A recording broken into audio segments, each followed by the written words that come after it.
सर्वप्रथम मैं हमारे राष्ट्रीय संयोजक व दिल्ली के मुख्यमंत्री श्री अरविंद केजरीवाल जी, हमारे प्रभारी सुशील गुप्ता जी, पूर्व सांसद डॉक्टर अशोक तंवर जी, हमारे राष्ट्रीय सलाहकार श्री अनुराग ढांडा जी और संगठन मंत्री प्रवीण प्रभाकर जी का और समस्त आम आदमियों का मैं कहता हूं, मैं धन्यवाद करता हूं सभी का, क्योंकि जैसा सुना था वैसा ही मैंने पाया। आम आदमी की राय लेकर टिकट का चयन किया जाता है, ऐसा मैंने सुना था और यहाँ पर मैंने देखने में भी यही पाया। तो और सबका धन्यवाद। आप भाजपा में भी रहे हैं, कांग्रेस में रहे हैं, आम आदमी पार्टी में हैं, तो क्या फ़र्क नज़र आ रहा है आपको कि मतलब क्या दोनों पार्टियों में कमी थी और जो यहाँ पर क्या आपको? देखिए, यहाँ पर लोकतंत्र में व्यवस्था की बात है। कुछ मूलभूत सिद्धांत थे हमारे, शिक्षा को लेकर, स्वास्थ्य को लेकर, रोजगार को लेकर, पानी को लेकर, बड़ी छोटी छोटी चीज़ें हैं परंतु जीवन का अहम हिस्सा है, उनको नकारने का काम किया। आज किस तरीके से स्वास्थ्य का सेवाओं का बुरा हाल है, आज किस तरीके से शिक्षा का बुरा हाल है, किस तरीके से भारतीय जनता पार्टी बेटी बचाओ बेटी पढ़ाओ का नारा देकर आज आदमपुर विधानसभा के अनेक गाँवों में बेटियों को सड़क पर बिठाने का काम किया और हरियाणा प्रदेश को पहला हिंदुस्तान में ऐसा राज्य बनाने का काम किया जहाँ पर बेटियों के लिए एक भी मिडिल स्कूल नहीं छोड़ा इस सरकार ने। तो आपको क्या लगता है कि आदमपुर में जो पानी जो है सबसे अहम मुद्दा है, पानी की कमी रहती है, तो SYL का मुद्दा उठ सकता है और SYL का क्या जवाब है? देखिए, मैं कहता हूं जी कि जो एक मैनेजमेंट किसको कहते हैं, सरकार किस लिए बनाई जाती है? मैनेजमेंट के लिए।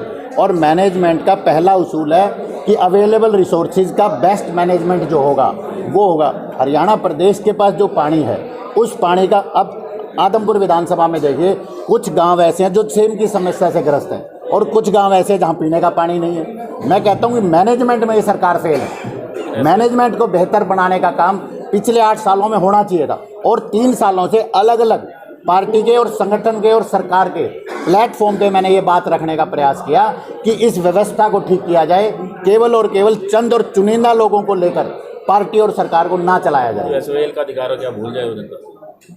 SYL का अधिकार पिछले दिनों हमारे राष्ट्रीय संयोजक अरविंद केजरीवाल जी ने हिसार में प्रेस के माध्यम से और आदमपुर विधानसभा में ये कहा था कि प्रधानमंत्री मुझे 10 मिनट का समय दे, मैं इस समस्या को सुलझाने का काम करूंगा। मैं निवेदन करता हूं फिर से, ये आदमपुर का विधानसभा चुनाव है, लोगों को इस चीज़ को समझना चाहिए और इसको समझना पड़ेगा कि त्रुटि कहाँ है, नीयत और नेक नियति में फ़र्क कहाँ है। केजरीवाल क्या सुप्रीम कोर्ट से भी ज़्यादा बड़े हो गए हैं? क्योंकि सुप्रीम कोर्ट कह चुका है, सरकारें ही नहीं कर रही है, राज्य सरकार उसके ऊपर कोई कदम नहीं उठा रही है, पंजाब की सरकार जो पेश नहीं हो रही है, सुनवाई नहीं कर रही है।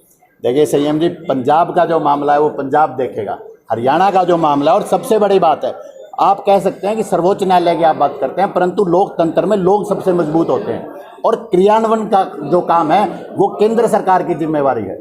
हम we are republic of India, हमारे संविधान में लिखा है हम संघ हैं। एक संघ में जो सबसे बड़ा दायित्व, जो सबसे बड़ी जिम्मेवारी है वो कहीं ना कहीं प्रधानमंत्री की है। एक जानना और चाहूँगा, अगर कुलदीप बिश्नोई खुद लड़ते हैं या भव्य बिश्नोई को लड़ाते हैं, दोनों में फ़र्क कहाँ रहेगा? अगर दोनों में से कौन आता है उससे क्या फ़र्क पड़ता है? मैं कहता हूँ कोई फ़र्क नहीं पड़ना। मैं कहता हूँ एक चीज़ और, मैं कहता हूँ 2 दिन पहले विजयदशमी थी, मैं तो कहता हूँ भारतीय जनता पार्टी एक अलग फार्मूला निकाले। यहाँ से कुलदीप जी की माता जी विधायक रही हैं, कुलदीप जी की धर्मपत्नी विधायक रही हैं, कुलदीप जी विधायक रहे हैं, अब वो अपने बेटे के लिए मांग रहे हैं। मैं तो कह रहा हूँ कोई ऐसा फार्मूला निकालो, सबको इकट्ठी दे दो टिकट। भव्य को टिकट मिल गई, कुलदीप जी को ये मुगालता रहेगा, मन में वहम रहेगा कि मुझे टिकट मिलती तो मैं तो जीत जाता। मैं कहता हूँ इकट्ठे लड़ो। आम आदमी इस बार इन रजवाड़ों को, इन सामंतवादी परिवारों को, इन दादा लाइयों को, इन गढ़ों को तोड़ने का काम करेगा।